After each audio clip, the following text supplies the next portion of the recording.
Dans un train, entre Paris et Nancy, ce couple d'Américains découvre l'Europe pour la première fois. Mais pour Allen Anderson, cette journée, c'est bien plus qu'un voyage.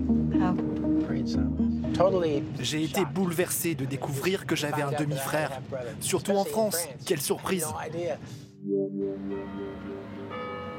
Ce demi-frère qu'il n'a jamais connu, c'est lui, André, 72 ans. Aujourd'hui, ils se rencontrent pour la première fois. Allen, hey André, I'm very happy. Good to see you. Quand je l'ai vu en photo, je me suis dit, aucun doute, c'est bien mon demi-frère. J'en reviens pas comme il me ressemble. Toute sa vie, André a cherché à savoir qui était son père. C'est une photo de lui en uniforme. Lors de son service en France pendant la Deuxième Guerre mondiale, ce soldat américain vit une histoire d'amour avec la mère d'André. Quand il rentre aux États-Unis, il ne sait pas qu'elle est enceinte. Ça, c'est la plaque que notre père portait pendant le débarquement en Normandie.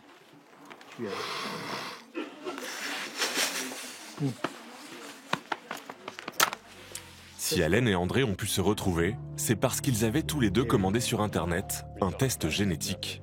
Les années ont passé, 72 ans. À 72 ans, il y a ce test qui est arrivé. Et vous, miracle, dire que sur ma commode, j'ai toujours eu la photo de ma mère, et puis maintenant j'ai la photo de mon père à côté. De l'autre côté de l'Atlantique, à Houston. C'est dans ce laboratoire que les ADN d'Allen et André ont été analysés. Comme le laisse deviner sa cravate, Bennett Greenspan, le patron, est un pionnier de l'ADN. C'est le premier à avoir ouvert les tests au grand public au début des années 2000. Vous êtes prêts à découvrir le laboratoire? Ok, suivez-moi.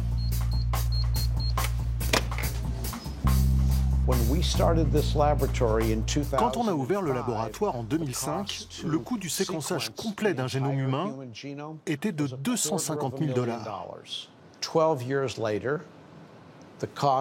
12 ans plus tard, le prix est tombé à 1 200 $. Son laboratoire analyse plus d'1 million d'échantillons par an. Pour les particuliers, le prix d'appel d'un test est aujourd'hui de 50 €. Ma mission, c'est de rendre les tests ADN commerciaux accessibles au grand public.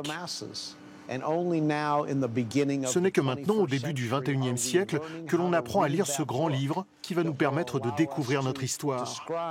L'ADN nous promet des découvertes généalogiques, mais aussi médicales.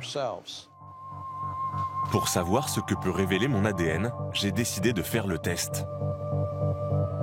Les résultats que j'obtiendrai dans un mois ne concernent que mes origines et mon arbre généalogique. Mais aux États-Unis, d'autres entreprises vont plus loin et s'intéressent à notre santé. Ces tests médicaux interdits en France divulguent par exemple le risque de contracter certaines maladies. Problème, ces données peuvent aussi être exploitées à des fins commerciales, comme nous l'explique Elisabeth Lopato, journaliste pour The Verge. Ces sociétés ne gagnent pas d'argent grâce aux tests que vous achetez. Elles en gagnent grâce à la base de données d'ADN qu'elles peuvent revendre à des entreprises pharmaceutiques qui développent de nouveaux médicaments. C'est quelque chose qui peut faire avancer la science, mais il ne faut pas ignorer que cela pose un problème de confidentialité.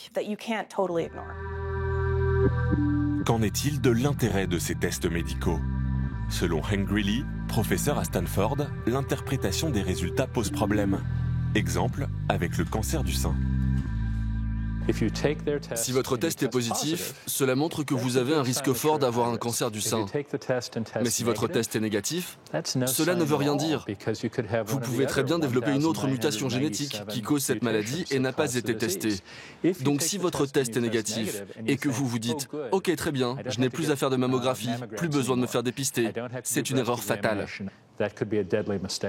Je pense que les tests qui révèlent des informations médicales devraient être analysés par un médecin ou un conseiller génétique, pas par une société qui vous les dévoile directement sur Internet. Après un mois d'attente, mes résultats tombent. Légère déception, les données ne sont pas très précises. En résumé, mon ADN provient en grande majorité d'Europe.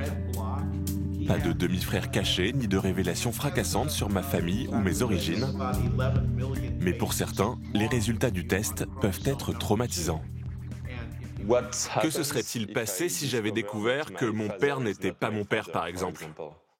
On répète tout le temps à nos clients, si vous ne voulez pas vraiment connaître la réponse, ne posez pas la question. Les sociétés de séquençage ADN revendiquent déjà plus de 17 millions de clients dans le monde. En France, les tests génétiques commerciaux sont interdits par la loi.